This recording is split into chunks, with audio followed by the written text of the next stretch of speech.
네, 안녕하세요. 올해로 16년째 크루즈 전문 여행업체를 운영하고 있는 서대진이라고 합니다.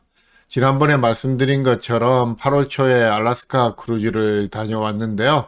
홀랜드 아메리카 크루즈사의 초대로 좀 급하게 준비를 해서 다녀오게 되었습니다. 알래스카 크루즈는 올해 7월 말에 좀 어렵게 재개를 했는데요. 승객 정원 60% 정도부터 시작을 해서 점차 늘려간다고 합니다. 제가 승선했을 때는 승객 정원의 80% 정도가 승선을 했다고 합니다. 그래서 이번 영상은 알래스카 크루즈에 대해서 준비를 했고요. 홀랜드 아메리카에 대한 영상은 따로 준비해서 올려드리도록 하겠습니다. 앞으로 크루즈 선사에 대한 영상은 크루즈 탐구 생활로 올려드리고요. 크루즈 지역에 관한 정보는 크루즈 완전 정복이라는 시리즈로 올려드릴 계획입니다. 그래서 알래스카 크루즈를 다녀온 김에 크루즈 완전 정복 시리즈 첫 번째 편으로 알래스카 크루즈를 준비했습니다. 이번 영상에서는 알래스카 크루즈의 상품이 어떤 종류가 있고 어떤 차이점이 있는지 살펴보고 크루즈를 선택하시는데 좀 도움이 되는 정보를 준비했고요. 그리고 알래스카 크루즈를 가게 되면 기항지에서 어떤 옵션 관광을 하시면 좋은지에 대해서도 살펴보도록 하겠습니다. 그리고 내륙 관광이 같이 연결이 되는 알래스카 크루즈 투어 상품에 대해서도 나중에 자세히 알아보도록 하겠습니다. 먼저 알래스카 크루즈를 운항하는 선사들에 대해서인데요. 알래스카 크루즈는 꽤 오랜 역사가 있는데 현재 운항 중인 크루즈사 중에서는 홀랜드 아메리카 크루즈사가 운항한 지 벌써 75년이 넘었기 때문에 알래스카 크루즈를 가장 먼저 시작한 크루즈사이고요. 프린세스 크루즈도 올해로 알래스카 크루즈를 시작한 지 52년째가 됩니다. 내년 2022년에는 현재 알래스카 크루즈를 운항할 예정인 크루즈사가 대형 크루즈 선사로서는 카니발, 노르웨이지언, 디즈니, 로얄 캐리비안 셀레브리티, 프린세스, 그리고 홀랜드 아메리카 라인이 있고요. 업스케일 크루즈와 럭셔리 크루즈 회사로는 큐나드, 크리스탈, 오시아나, 실버시, 리전 세븐시, 그리고 바이킹 오션 크루즈 등이 있습니다. 올해 2021년도 현재는 코로나 때문에 대부분 크루즈사들이 운항을 하지는 않고 있는데요.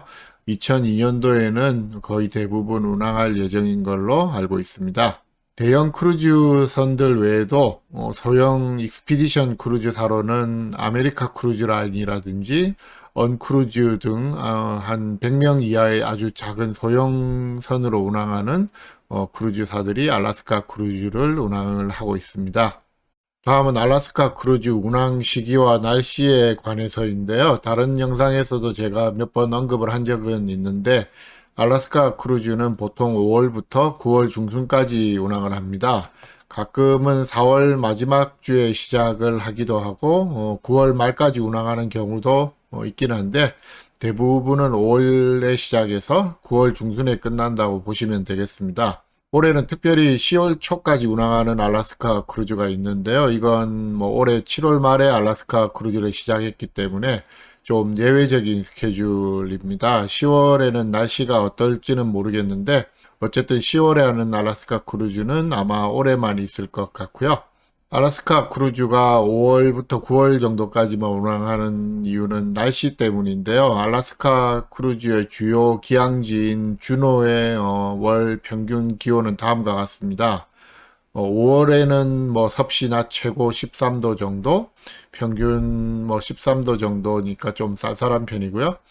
밤에는 최저 6도 정도, 그리고 6월, 7월, 8월에는 낮 최고 평균 17도 정도 올라가는데요. 9월에는 낮 최고 한 14도 정도, 그 정도로 내려갑니다. 여기서 어차피 밤에는 크루즈 선에만 있기 때문에 사실 낮 최고 기온이 중요한데 평균 기온이 13도에서 한 18도 정도 서늘한 편이라고 보시면 되겠습니다. 하지만 비가 자주 내리는 알래스카 날씨라서 실제로 비가 오면 조금 더 쌀쌀하게 느껴질 수도 있고요. 아주 날씨가 좋은 날은 또 약간 더운 편이기도 합니다. 그래서 알래스카 크루즈 가실 때 옷 준비하시는 게 가장 까다로운데요. 가벼운 옷도 준비하셔야 되고 또 겨울철 옷도 준비를 하셔야 하겠습니다.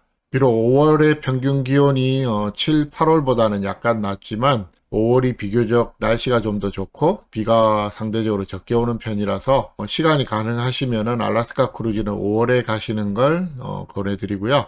그리고 5월이 알래스카 크루즈를 막 시작한 비수기이기 때문에 가격도 상대적으로 훨씬 더 좋은 편입니다. 6월도 물론 날씨가 좋은 편이고 비도 많이 오지는 않는데 5월보다는 가격이 약간 더 비싸기 때문에 가격 면에서나 날씨로 보면 5월이 가장 여행하기 좋은 시기라고 볼 수 있겠습니다. 7월과 8월은 기온은 약간 더 높지만 비가 오는 빈도가 상대적으로 높기 때문에 여행하시기는 5, 6월보다는 좀 더 불편할 수가 있겠고요. 9월도 비수기고 시즌이 끝나는 때라서 가격은 상대적으로 좋은데 날씨는 그리 좋지 못한 편이고요. 제가 2019년 추석 때 손님들 모시고 노르웨이지안 크루즈로 알래스카 크루즈를 갔었는데 그때도 날씨로 인해서 캐치카나에는 입항을 하지 못했었습니다. 크루즈는 가끔 날씨로 인해서 예정된 기항지에 못 들어갈 수도 있는데요.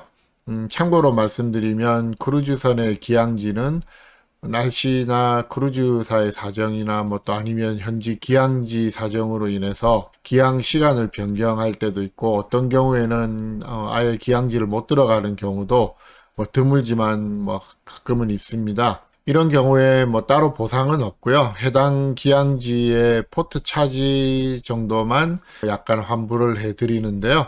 크루즈사의 약관에 보시면 이런 경우 특별한 보상이 없다고 명시되어 있기는 합니다만 크루즈사의 잘못으로 기항지를 못 들어가는 경우에는 추가로 다른 보상이 있는 경우가 많이 있습니다. 보통 온보드 크레딧이나 다음에 크루즈를 가실 때 할인을 해 드리거나 하는데요. 물론 크루즈사에 따라서 이 보상은 조금씩 다른데 제 경험으로 보면은 카니발 그룹의 크루즈사들은 좀 보상이 후한 편이고요. 노르웨이지안 크루즈는 이 부분에서 좀 박한 편인 걸로 기억이 됩니다. 그리고 어떤 경우에도 기항지에 들어가지 못해서 옵션 관광을 못하게 되실 때 크루즈사를 통해 옵션 관광을 예약하신 경우에는 자동으로 취소되고 자동 환불이 되지만 따로 예약을 하신 경우에는 옵션 관광사의 약관을 잘 파악하시고 직접 취소 환불 처리를 해야 하는 불편함이 있을 수도 있겠습니다. 근데 거의 대부분 옵션 관광사는 크루즈선이 못 들어와서 승객이 옵션 관광을 못 하셨을 때는 대부분 다 100% 환불을 해주기 때문에 환불을 받으시는 거는 크게 염려를 하지 않으셔도 괜찮겠습니다. 어쨌든 알래스카 크루즈는 시간이 자유로우시면 5월에 가시면 좋고요. 가격이 좋을 때 가시려면 5월이나 9월에 가시면 되겠는데 7월과 8월은 방학 때고 성수기이기 때문에 7, 8월에 알래스카 크루즈를 가시려면 최대한 일찍 예약을 하시는 게 좋겠습니다.